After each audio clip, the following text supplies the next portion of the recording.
Hola, antes de comenzar con esta historia me gustaría que le hicieras like a este vídeo y te suscribas para poder subir más contenido como este. Novela.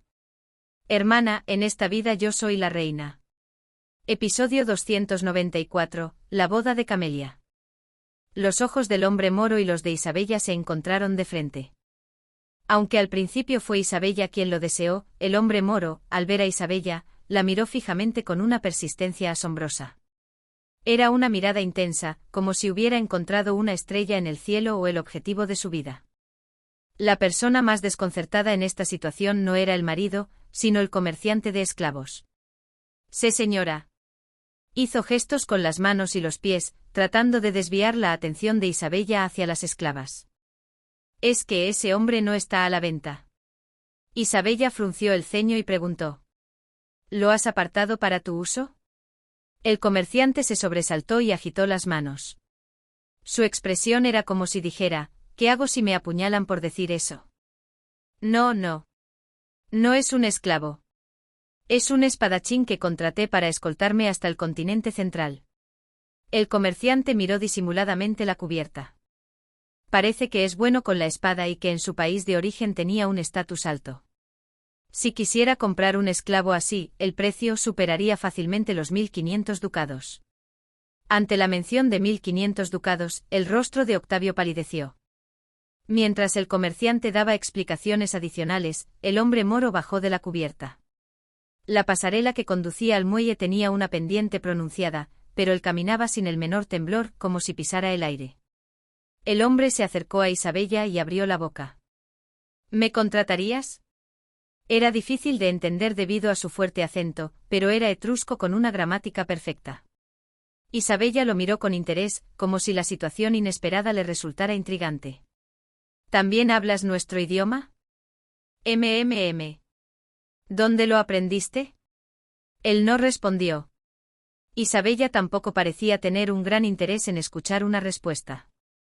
La apariencia del hombre moro, a quien había examinado de arriba a abajo, era muy satisfactoria. Era alto, su piel oscura brillaba y sus rasgos faciales eran exóticos, diferentes a los de la gente del continente central. Si lo contrataba como escolta con una espada, toda la gente de la capital la miraría solo a ella. Isabella se volvió hacia Octavio y le suplicó a su marido. «Cariño, no es un esclavo, pero lo contrataré, no podemos llevarlo». Aunque era un hombre sospechoso en todos los sentidos, Octavio, distraído por el hecho de que no tendría que desembolsar 1500 ducados de una sola vez, no consideró bien el resto. ¿Cuál es tu salario? Ante el tono informal de Octavio, el entrecejo del hombre moro se contrajo. Sin embargo, en lugar de un puñetazo, soltó en voz baja. No importa. Con 10 al mes es suficiente. 10 ducados. No era una cantidad pequeña en absoluto. Octavio se quedó sin palabras ante la facilidad con la que el hombre moro lo dijo. Entonces el comerciante intervino. Este hombre era de la realeza en su país de origen. El comerciante salpicó saliva y añadió. Si puede contratar a una persona así por solo 10 ducados, es un regalo. Era una afirmación imposible de verificar. Pero en los ojos de Isabella brilló una vez más la codicia. El hombre moro tampoco se molestó en negar la jactancia del comerciante de que era de la realeza. «Octavio, por favor». Los ojos de Octavio se abrieron de par en par. Pero a pesar del alboroto del comerciante y de Isabella, hubo una palabra que incluso a Octavio, que no podía dar la señal, lo hizo dudar. «¿Es difícil 10? Entonces aceptaré 5». Ah. No podía resistirse a la mitad de precio. Mientras tanto, Isabella miró a Octavio con una mirada que decía, si no me compras esto, no eres un hombre. Octavio exclamó sin pensarlo. Vi bien. 5 ducados. ¡Guau! Isabella soltó un grito de alegría. Intentó rodear el cuello de Octavio con los brazos como de costumbre, pero su vientre abultado se lo impidió. Una vez terminada la emotiva ceremonia de agradecimiento al patrocinador, ella le preguntó al hombre. ¿Tu nombre? Ahora que era su empleadora, le habló directamente con un tono condescendiente. Pero el hombre respondió dócilmente sin mostrar desagrado. Aquí Rilu. En el idioma de su tierra natal, significaba el bastón de Dios. Pero Isabella hizo un puchero y dijo: La pronunciación es demasiado difícil. ¿Qué tal agosto? Agosto. Se había vuelto igual que en su vida anterior. Así fue como sucedió. Camelia anunció entregando las invitaciones de boda a sus amigos con expresiones de asombro. La boda es el próximo sábado. Como si ella misma pensara que era demasiado, añadió con vergüenza. ¿Es demasiado precipitado? Aunque decir que era demasiado precipitado no significaba que la fecha de la boda se pospondría, Gabriele, la única con experiencia entre el grupo de amigos, dijo. No, bueno, si los preparativos de la boda se hacen, se hacen. Cuanto antes se pueda terminar, mejor, pero... Cornelia completó lo que Gabriele no pudo decir. ¿Quién es el novio, por el amor de Dios? Era la pregunta de todos. Porque no había pasado ni un mes desde que se confirmó la ruptura del compromiso entre Camelia y Octavio. ¿Es una elección de tu padre? No me digas que tenías otro hombre con el que salías. Ante el aluvión de preguntas de sus amigos, Camelia agitó las manos. No, no. Ninguna de las dos. Ella pensó por un momento y luego respondió. Si tuviera que decirlo, diría que fue Ariadne quien me lo presentó. Es alguien que conocí gracias a Ariadne. Ariadne se sorprendió. Se señaló el pecho con el dedo índice. ¿Yo? Ella nunca había hecho tal cosa. A menos que tuviera la intención de hacer algo tan tremendo como presentar a un hombre que le había confesado su amor a otra persona, el único hombre soltero que Ariadne conocía era Hipólito. Sin embargo, ella no le habría presentado a Hipólito a Camelia ni, aunque le pusieran un cuchillo en el cuello. ¿Yo no te lo presenté?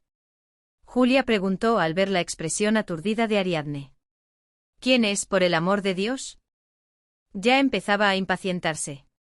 Camelia, al parecer, decidió que no tenía sentido seguir ocultándolo, y con el rostro sonrojado, comenzó a hablar. Es una persona un poco mayor. Todos sus amigos abrieron los ojos de par en par y se miraron. Aunque no lo dijeron, todos pensaban lo mismo. Ariadne, padre. No es un hombre soltero. Pero puede casarse. Camelia, al leer la expresión de sus amigos, exclamó apresuradamente. Caruso Vitelli. ¿Quién es ese?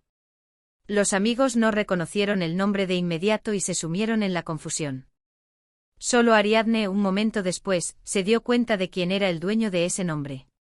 No porque el nombre no le resultara familiar, sino porque era un nombre que no debería aparecer allí.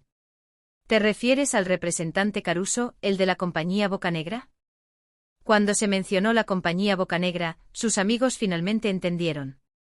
¿Es ese el gremio que creció enormemente durante la peste negra? El representante de ese gremio. ¿Es mayor? ¿Es soltero? Ariadne miró a Camelia con los ojos muy abiertos. Camelia, ¿dónde conociste al representante Caruso? Y preguntó con cautela. ¿Y ella, sabes que tiene hijos? ¿Es soltero? Ariadne miró a Camelia con los ojos muy abiertos. Camelia, ¿dónde conociste al representante Caruso? Y preguntó con cautela. ¿Y él, sabes que tiene hijos? Intentó decir hija, pero lo disimuló porque era información confidencial. El representante Caruso no parecía ser alguien que engañara sobre la existencia de hijos o su historial matrimonial, pero un mes, aunque corto, era demasiado corto. No es un periodo en el que no se pueden explicar todas las circunstancias, incluso sin mala intención. Petru, ¿no te refieres a Pietro? Camelia respondió. Lo sé. Lo conocí en el jardín de la casa de Ariadne. A la pregunta de sus amigos sobre cómo había decidido casarse, respondió así. Es una persona muy buena. Es el primer hombre que me hace sentir cómoda. Después de eso, hubo un alboroto. Hablaron de felicitaciones, de lo bien que les había ido, etc. Como la noticia de que el nuevo conde Contarini, Octavio, se había casado en secreto sin que nadie lo supiera, se había extendido por la sociedad, todos felicitaron a Camelia con entusiasmo. Camelia también se animó con las felicitaciones de sus amigos. De hecho, el simple hecho de poder anunciar la boda ahora la hacía sentir triunfante. Sí, si la persona es buena, todo está hecho, el matrimonio es eso. Gabriele, con un entusiasmo exagerado, elogió a Camelia. Después de casarse, Gabriele había llegado a considerar aún más importantes el título y la familia, pero no era tan insensible o maleducada como para sacar a relucir ese tema y aguarle la fiesta a una amiga que estaba a punto de casarse. Octavio es una persona sin ninguna lealtad, qué bien que rompiste con él, qué bien. Cornelia, que valoraba la lealtad y la confianza, le dio un consejo muy a su estilo. Julia también añadió un comentario. Yo conozco a esa persona, es un romántico empedernido. Es muy guapo para su edad. Era Julia, que siempre valoraba la apariencia. Ariadne también pudo felicitarla sinceramente. Si un hombre es responsable y tiene capacidad para ganarse la vida, el director Caruso es realmente un hombre entre hombres. Camelia, has elegido bien a tu marido. Felicidades. Pero la pregunta que realmente no podían expresar era la siguiente. El director Caruso es un plebeyo, si te casas con él, tú también te convertirás en plebeya, ¿estás segura, Camelia? La familia del barón Castiglione, desde un principio, había anhelado un matrimonio con la alta nobleza, por eso se habían aferrado al condado de Contarini y a su heredero Octavio.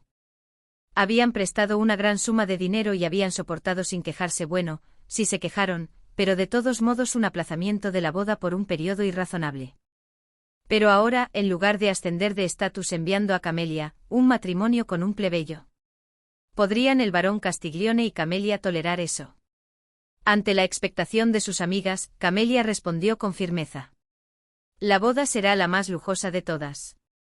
Si el Palacio Real hubiera estado disponible para la coronación, lo habrían alquilado, pero lamentablemente el mejor lugar para la boda que el barón Castiglione pudo conseguir fue la mansión vacía que la duquesa de Taranto tenía en la capital.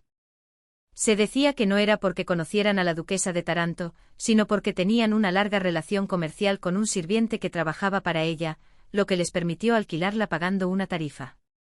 Hemos contratado a un chef que trabajó en el Palacio Real para la comida, y los vestidos de novia son de Collezioni.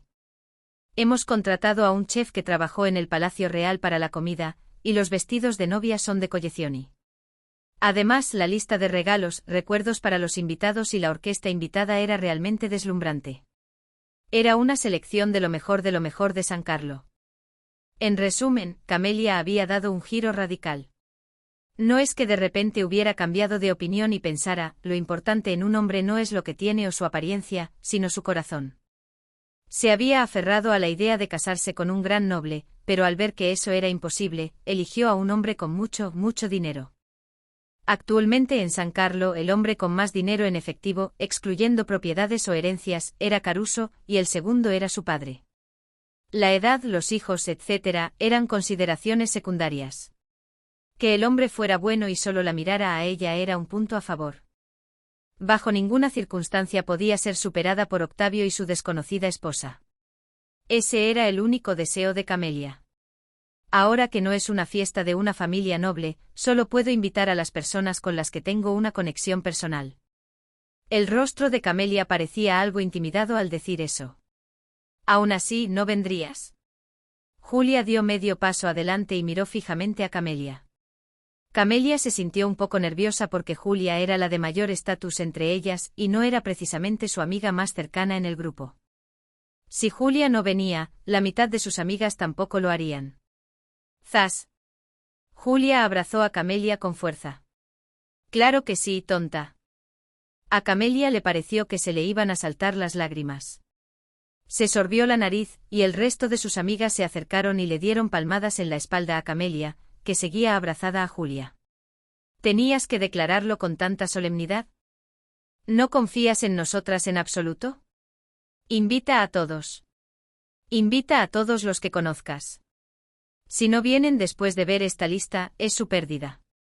Porque la lista de preparativos era realmente como si el oro fluyera. Pero esto debe haber costado mucho dinero prepararlo. ¿De qué te preocupas? El director Caruso es tu marido y el barón Castiglione es tu padre. Está bien. Camelia respondió como si no fuera nada. Sin necesidad de llegar a mi padre o a él, hay dinero que debemos recuperar de la familia Contarini. Ella dijo con normalidad. También habrá una compensación por la ruptura del compromiso. Y los intereses del dinero prestado. Sonaba como algo sin importancia, pero eran palabras terribles. Ha pasado tanto tiempo desde que se prestó el dinero que solo los intereses bastarían para pagar esta boda y aún sobraría. Isabella de Mare, o mejor dicho, ahora Isabella de Contarini, al escuchar el rumor de que la boda de Camelia de Castiglione se celebraría con una magnificencia sin precedentes, espetó con acritud. ¿No me invitan a un evento tan grande?